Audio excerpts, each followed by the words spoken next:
Super star ரஜினிகாந்தோடைய நடிப்புல கடைசியாக வெளியான கூலி திரைப்படம் 1000 கோடிகளுக்கு மேல வசூல் செய்யும் அப்படின்னு பெரிதுமே எதிர்பார்க்கப்பட்டது. அதற்கேற்றாற் போல அந்த படத்துடைய கதைக்களமுமே அமைக்கப்பட்டது. பேன் இண்டியன் ஸ்டார் பல பேரை அந்த படத்துல இணைத்தாங்க. சூப்பர் ஸ்டாரை தாண்டி அமீர் கான், நாகார்ஜுனா அப்படின்னு பல டாப் செலிபிரிட்டிஸுமே அந்த படத்துல இணைந்து நடித்தாங்க.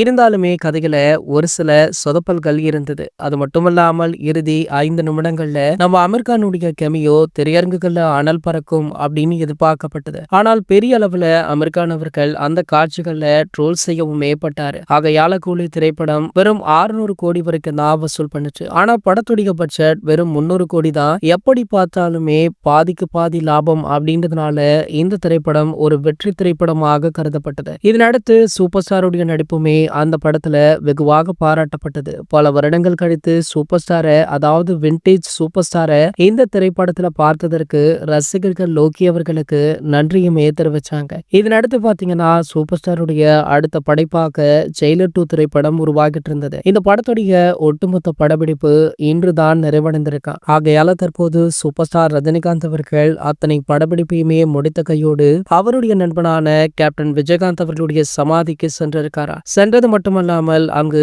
சிறப்பு பூஜையுமே நடத்தப்பட்டதாம். சோ இந்த பூஜைகள்ல விஜயகாந்துடைய மனைவியான பிரேமலதா விஜயகாந்த் அவர்களுமே கலந்து கொண்டுள்ளதாக சொல்லப்பட்டது. என்னதான் கேப்டன் அவர்கள் இந்த உலகை விட்டு மறைந்தாலுமே அவருடைய நண்பரான ரஜினிகாந்த் அவர்கள் அவர் மீது எத்தனை அன்பு வைத்துள்ளது பலராலுமே ரசிக்கப்பட்டும் வருது. இது போன்ற செய்திகளை பத்தி நீங்க உடனே தெரிஞ்சுக்க நம்மளுடைய சேனலை மறக்காம சப்ஸ்கிரைப் பண்ணிக்கோங்க.